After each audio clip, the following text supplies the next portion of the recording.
So now what the new roadmap for the Republicans does is it says for these people who are 55 and in the industrial Midwest, who have seen the diminishment of their wages over the last 30 years, while the top 1% was going up, they're saying now they want to take the Medicare program and just give some support to let the senior go out into the free market and buy their own Medicare.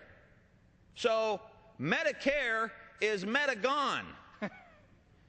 You are now on your own. So now if you're a senior citizen in the United States under the Ryan roadmap, not this Ryan, the Ryan from Wisconsin, under his roadmap, the Medicare program will give you money, and it will not increase with the level of health care inflation, which is 10 to 15% a year. So they'll give you some money to support you to go out and get your health care. It won't keep up with inflation, and there will be nowhere else to go.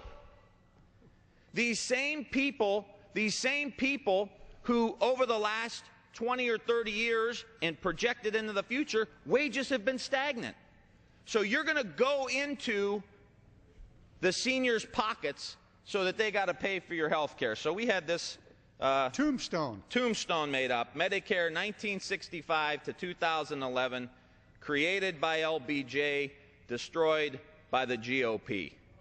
Now is not a time for us to make these cuts and tell our seniors who have paid into this system, who have planned on this system, and the people under 55 who this will affect, that they're on their own.